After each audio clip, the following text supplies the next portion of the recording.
So, here's another way my father tried to avoid responsibility. So, during COVID, I was being denied medical care at the emergency room while having the flu, while needing surgery in my mouth, while needing all these things. So, I asked my father to help. Now, I knew he was going to jump down my throat if I tried to work on this. And because COVID was there and everything was all messed up, if I did that, I was going to die just like I'm dying now. So I ended up treating myself with my own medications and I relapsed for 6 months. That will never happen again unless I'm ready to die. No more relapse. If I relapse again, it's only so I can run around this country teaching everybody why you don't make people disabled and lie to their doctors. Anyways, so one relapse in 7 years for 6 months or so. But what was the cause of that relapse? Why did I find it necessary? Did I want to get high? No. I was at work. I had multiple infections. I had tears running down my eyes, and somebody said they would give me painkillers that would help. I took the painkillers. They did help, and I kept on being able to work. That's it. I just wanted to keep my apartment and stay alive. That's all. This time, I've decided I'm not going to do that. I'm not going to treat myself.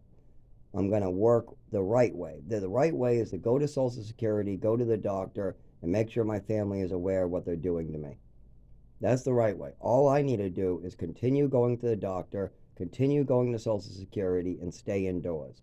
Once when we have the paperwork from the doctors, I need to go right back to work. Even if I lose my Social Security, I love working. We need to go back to work. But here's the problem with my father. He'll take something like a relapse from 4 years ago or 3 years ago and say that's a great reason to kill somebody. That's a great reason to keep your lives on his record. Because somebody relapsed, they should. But here's the thing, my father isn't sober. I relapsed. That means I was sober, not drinking, not doing drugs, not getting stoned. My father has been drinking every night for years, and he mixes it with benzos. But what would be my father's excuse if I told him he was a drug addict? What would my father say? No, I'm not. Those are prescribed by a doctor. Oh, your doctor prescribed alcohol to you? No, that's legal. Oh, well, you told your doctor you drink every day? Well, no, I told him I drank once in a while. Oh, well, did you tell him you're mixing alcohol at about the same time as the benzos, seeing they're both nighttime meds? Alcohol you use at night and benzos you take at night. So both are going to be in your system. Well, it's not like it's going to kill me. Actually, the two most dangerous drugs on earth, benzos and alcohol, are the only two drugs that where if you stop taking it cause sudden death. They cause seizures and death. So actually you take the two drugs that if you took one each, if you took one drink and one pill every day for a year and then suddenly stopped, there's a risk of your death. So actually you're using a mixture of drugs that's more powerful than heroin, more dangerous than heroin because you got to take it every single day. If my father runs out of benzos or runs out of alcohol or stops taking both at the same time, he has risk of dying. It also causes uncontrollable thoughts. They call them kleptopins on the streets. They call them karate pins because they can give you impulse control issues and memory issues. And my father is taking the benzos, but he's not taking it as directed. My father would argue with me. I'm taking my benzos as directed. I take the same dose every night. Well, did you read the side of the bottle where it says do not take alcohol? Did you read that part? When it comes to benzos, you cannot take alcohol.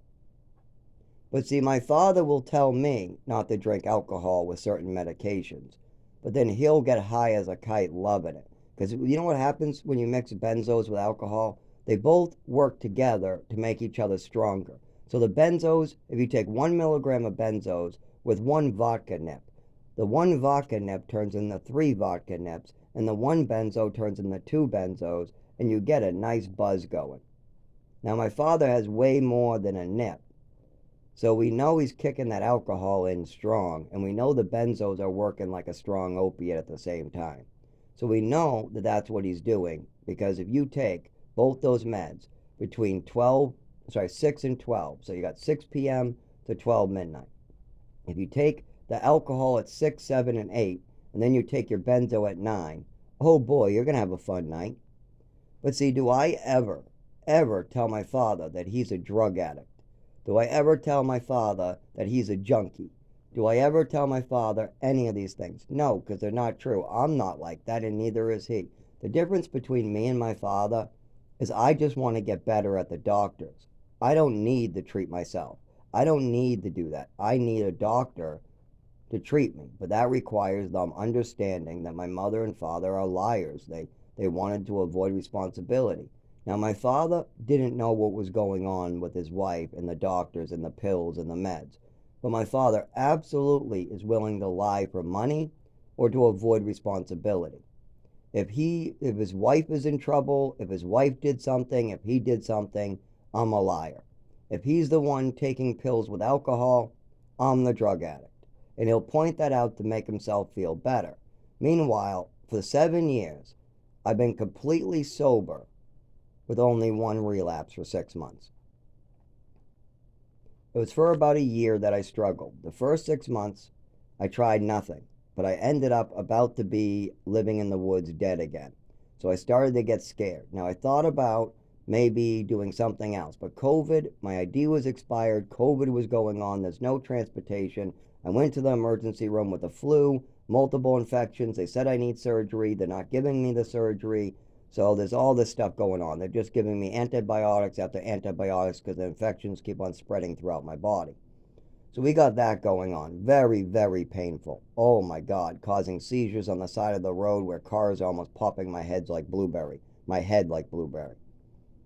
So, my father will use little things like that to avoid responsibility or avoid doing the right thing. He'll say, well, Zach did opiates, so we don't have to do shit.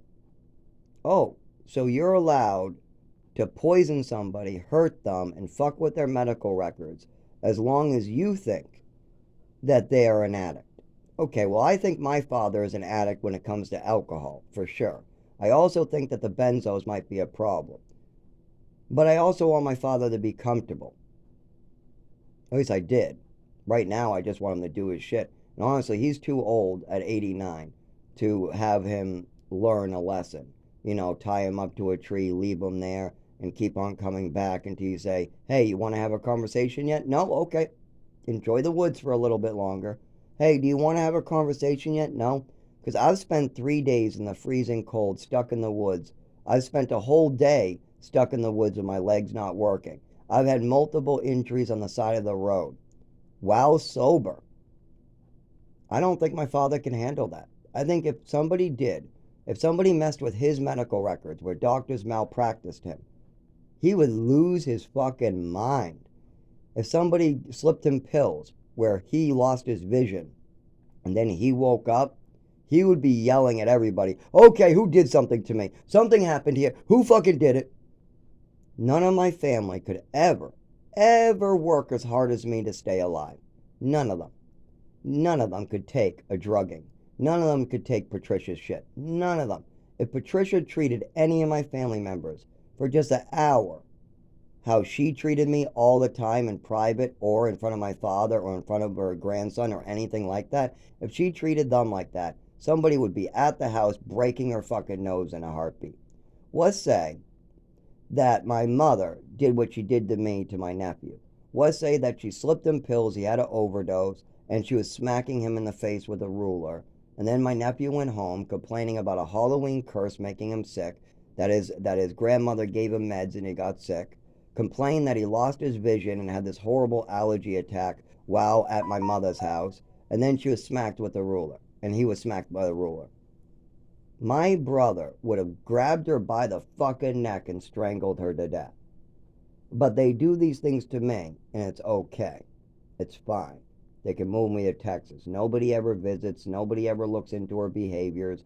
Nobody seems to care that this woman has Munchausen syndrome and is poisoning me and poisoning the doctor records and my medical records as well. And that's why I'm stuck in this situation. I'm sober, been sober for years. Actually, when I moved to New Hampshire, I was only drinking beers once in a while, and even then it wasn't my thing. When I first moved to New Hampshire, I was smoking weed once in a while. I don't even smoke weed anymore.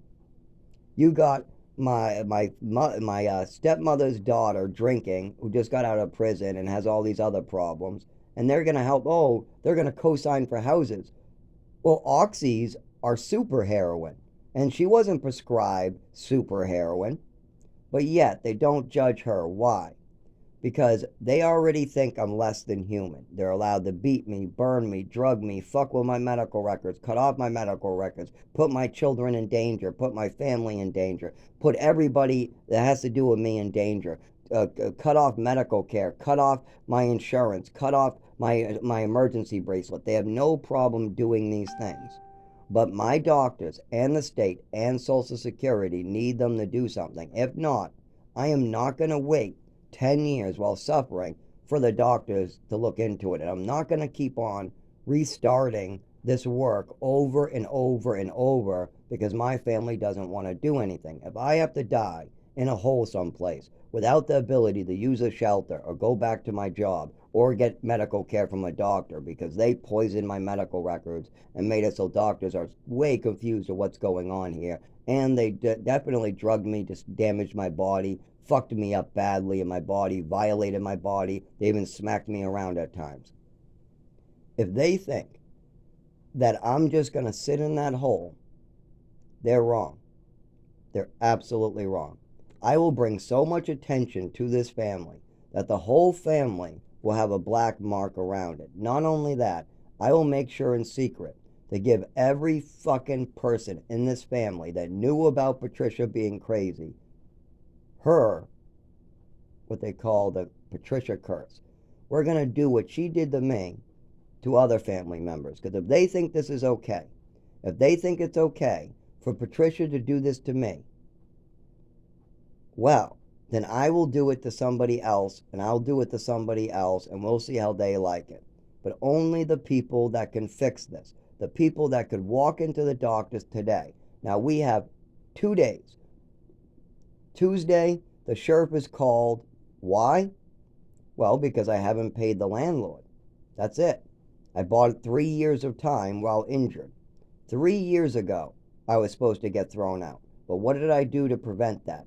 I decided to work while injured, seeing as the doctors would not do anything. They would just release me on site. They would take one look at my medical records and go, what the fuck is this shit? We don't know what to do with this kid. Just release him. And that's going to continue happening as long as these medical records are all fucked up. I mean, all fucked up. They can try to say that it doesn't matter. You can try to say at 18 it gets expunged.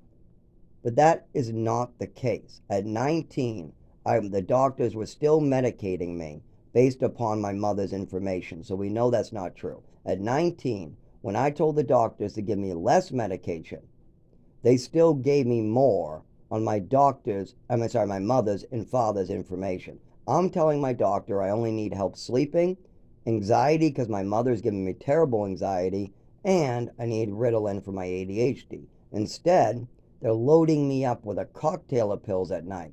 Everything you can imagine. Why? Was I asking the doctor to do this? No. No. Later, I would ask the doctor for sleeping meds, and they would give me ones I was already on.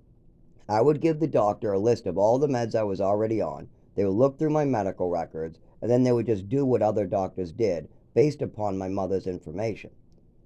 I cannot live like this. It's going to drive me off the edge. It's going to. You cannot have somebody living in the woods making $0 for the rest of their life, having seizures and epilepsy, losing their legs, losing their speech, and losing memories, losing the ability to keep their arms straight. And I already have lost parts of my body I'll never get back thanks to this family.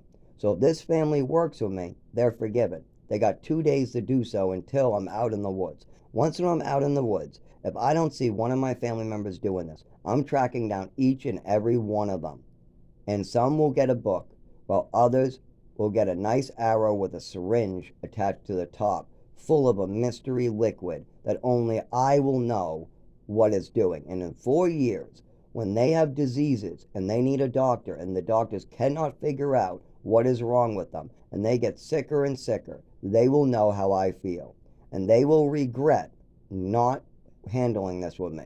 When they're getting sick and none of the doctors can help them because it's a mystery liquid that doesn't come up in any test. It's not like if I shoot an arrow across from the woods into your shoulder or leg that they're going to know what substance is in your leg if it doesn't come up in a panel.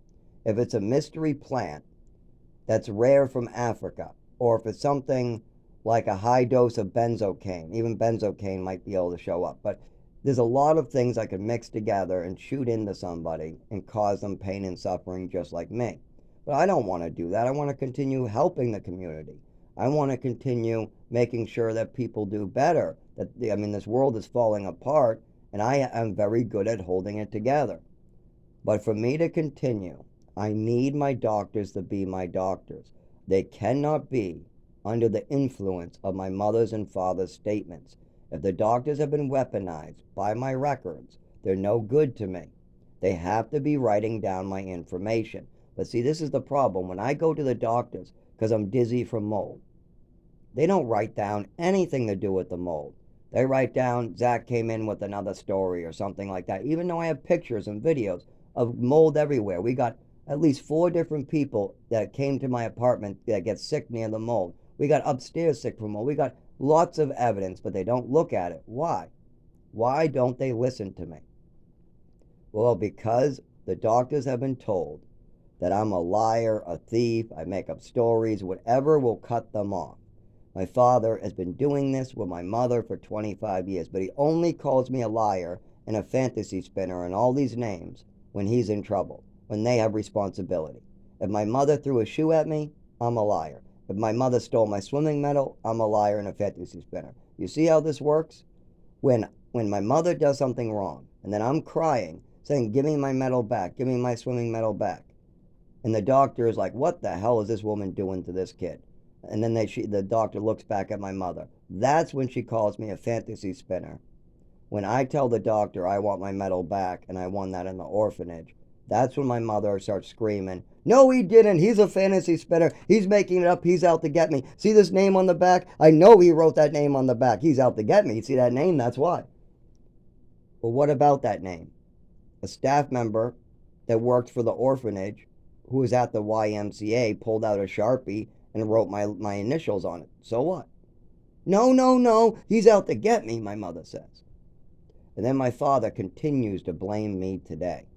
I am not going to live in the woods for the rest of my life because my family doesn't want to handle their stepmother, their wife, their fucking son getting hurt by their wife, the medical records that they made fraudulent. I mean, if you're going to collect money from Social Security because your wife is making stories about an orphan child, you better believe that your testicles are going to be ripped inside out and you're going to be turned into a girl. You better believe that everybody you love and everybody you know will be in pain for the rest of their life unless you handle this. I am the most forgiving person in the fucking world, I've been told.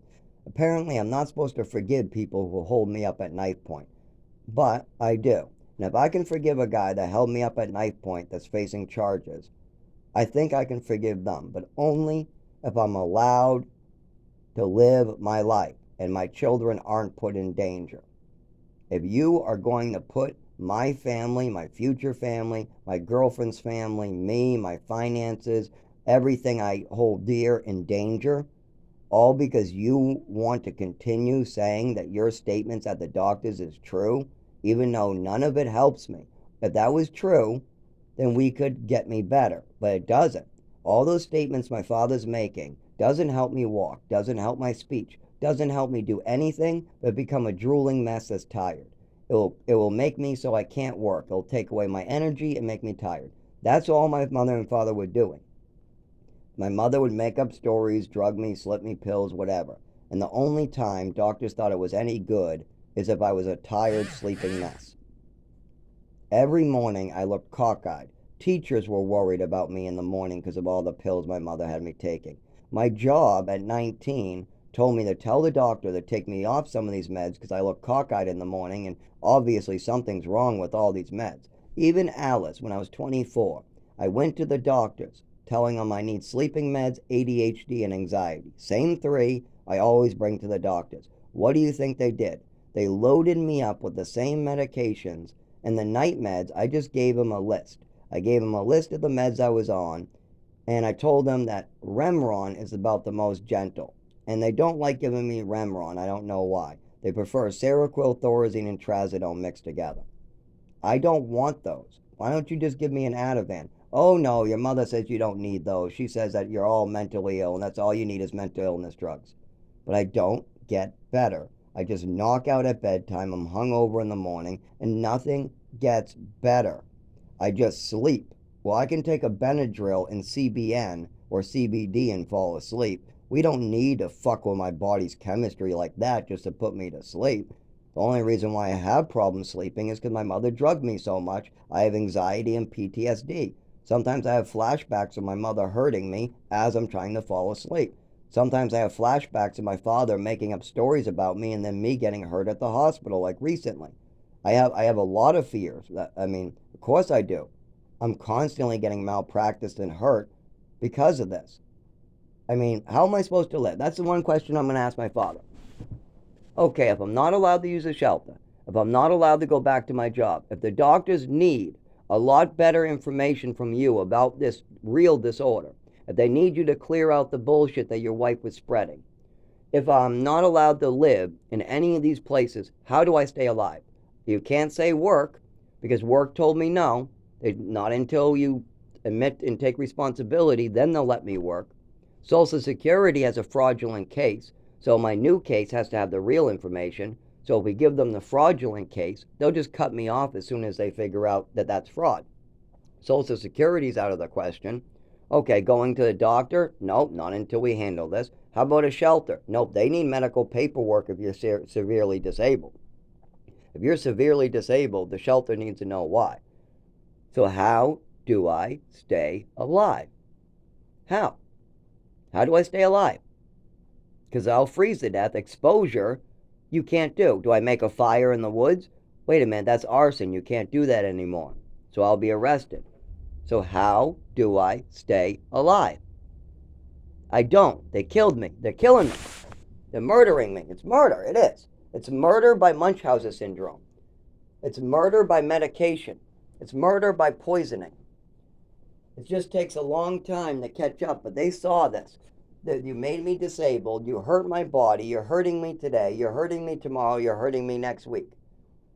There was no need for this. My father could have worked with me 3 years ago and I could be better on epilepsy medication at my job right now, not losing this shitty apartment with mold. Instead, everything is all screwed up because all we need is doctor information, but the doctors have nothing. All they have is me telling this story that I've said in these videos, and I try to say it quickly in 15 minutes. They only give you 15 minutes to give so much context, and it's almost impossible to talk that fast. It's impossible to get that much information. They would need a whole page. I need somebody to write the stuff down and give it to the doctor. So instead, all they have is my medical history and a couple of my statements and me trying to explain. Well, what would happen if a doctor only had 1/5 of the truth from me and he had 3,000 different fake statements from my mother and they had phone calls from my father saying that everything's a fantasy, avoiding responsibility? What would happen? The doctors would just release me. That's it. They wouldn't do anything. They would be conflicted. They're not going to touch me. They're not going to report on me. They're going to say, we don't know, or we think it's a mental illness because that's what we have on the record. That's it.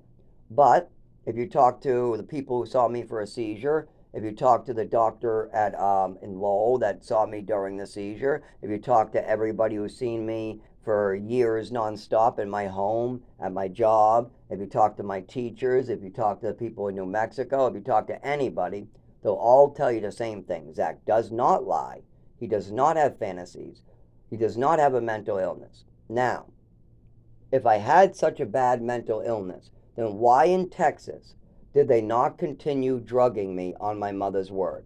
When we were in Westford, I had an overdose and my mother was pushing for meds and more meds and more meds and more meds and more meds and more meds Then she went to Texas, and she pushed for more meds and more meds and more meds, but the doctors did not like it. They did not go along with my mother's fantasy. And then as soon as the doctors in Texas heard about this allergy attack, my mother moves me to New Mexico. Why would so many states like Texas find it unnecessary? Why would they find it really more of a mother issue? I mean, this is fucking nuts. And that's what my mother did to me. Just fucking fix your shit before you create a serial killer or something. Yeah, men don't live in the woods with $0, Dad. They don't live. They die. They suffer. You've already injured me enough, okay? You destroyed my body enough. What do you want, my dead too? How much do you want to hurt me, Dad? How much? How much medical records do you want to fuck up? You want me to fuck up your family? Would you like me to do this to them? Would you like me to be across the street with a bow shooting fucking needles in the people, and then I'm the only person that knows that what was in them? Is that what you want? No, of course not. So stop and fix this shit. You got 2 more fucking days before I am out there. Now I can't return to work like this. I can't keep on having seizures because you don't want to talk to the doctors about my real disabilities. That you don't want to talk to me about my real disabilities. Because you don't want to hear what your wife was doing to me. You're going to get the biggest nut rip you ever had if you continue. You're going to be in so much pain on that tree. I don't care if you're in Florida, Mass, I will track you down to the fucking end of the earth. If this doesn't get fixed, what else am I going to do? Just sit in the fucking hole in the woods? I'm not allowed to use shelters, not allowed to sleep in my car, not allowed to go back to work, not allowed to collect Social Security, not allowed. How do I live? I don't. I have to just fucking take it. Well, I'm not going to take it laying down, that's for sure. Now, we can fix this right now. My brother, my family can call me right now. They can drive up and have a calm conversation. They can even park their car for me to sleep in while we fix this and we get me something. But remember, I can't go to work unless you're okay with my work giving me trouble. And then we got to find another job and another job and another job. And if we do that, if we keep on rotating my jobs while I get injured, there will be a work record that will follow me for life, preventing me from getting jobs. Because jobs don't like hearing that Zach fell down. Zach loses speech. Zach, they love me. I do a great job. I come on days off. I do other people's work. But they don't love me when an ambulance is picking me up, or I'm in the bathroom for 3 hours in the morning subtracting my wages because I'm having problems with my nervous system, and so my bowels will not go, and then I need a enema or something. All this shit is catching up. It's 25 years, Dad. 25 years. I asked about this, asked about it. I never made you guys do any of this crap to me. I never made you guys make any of these decisions. I never made you guys brainwash me into believing I would get sick. I never made you guys lie about me. I never made you guys drink so much. I never made you guys alcoholics. I never made Patricia pop drugs. I never made you pop drugs.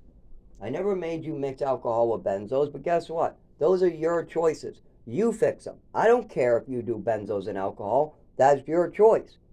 If you get sick from stop taking it, that's your choice. I would help you any way I can, but I'm not going to be like belittling my father because he drank alcohol with benzos.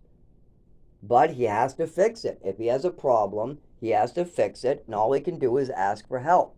Well, my father and mother caused a problem. Now, I'm asking for help to fix their problem. But I'm supposed to be helping them. I'm just supposed to be going to Social Security, going to the doctors, and staying indoors, and making sure I make my phone calls. And then, when the doctors give me what I need to go back to work, I have to go back to work. That's all I'm supposed to be doing. Well, why is it not working? Why is this not doing anything? 3 years now. Why do I keep getting other jobs instead? Because the doctors have been tainted. The doctors cannot do their jobs as it is. And without the doctors doing their jobs, I'm just an illegal person living in society. No matter where I go, if I'm not in an apartment, I'm illegal. I'm trespassing. I'm in the wrong spot. I got to keep it moving. I'll never sleep. If I try to sleep, I have to be in the woods or I get arrested. That is the way the world is now. My father not only made the world the worst place, with his votes and his neglect to his country. And now rents and everything is ridiculous, while his father gave their lives, and the generation before my father were willing to give their lives so their kids could have decent wages. My father is trying to spend money on cruises where the money leaves the country. They don't pay any taxes. They're trying to worry about themselves more than the future of humanity. And because of that, now things since 1975 got worse. But that's not just my father, that's just a whole bunch of stuff. And that's not just his generation. There's a lot of people in my generation who are selfish on social media, who just don't care. But a lot of them, we care. We're working sometimes 2 or 3 jobs and we still can't survive. Me, I'm not even allowed to work, but I still do it injured half the time, and then I switch. Yeah, during COVID, I was the only gas station open, working 60 hours on average, and I was injured. I was bleeding. I was having seizures. I had infections. I needed surgery. I even caught the flu. And somehow, I was still forced as an essential worker to keep the town of Dover, Somersworth, and Rochester running. I was the only gas station open 7 days a week. I would get it so often. Every place is closed. We would even drive around when I would get picked up once in a blue moon by somebody like a customer, and all the places would be closed for gasoline. Well, that's an essential service. Why are they closed? They don't have the people to staff it. Apparently, essential service workers at gas stations still decided to leave their jobs. So they just couldn't hire anybody. So all those stores were closed. But me, because of my disabilities, they used me up. Now, what would have I needed to make sure that I wasn't used up during COVID? I needed doctor notes. If I had the flu, I needed a doctor note. If I had a seizure, I needed a doctor note. If I had an infection, I needed a doctor note. Also, why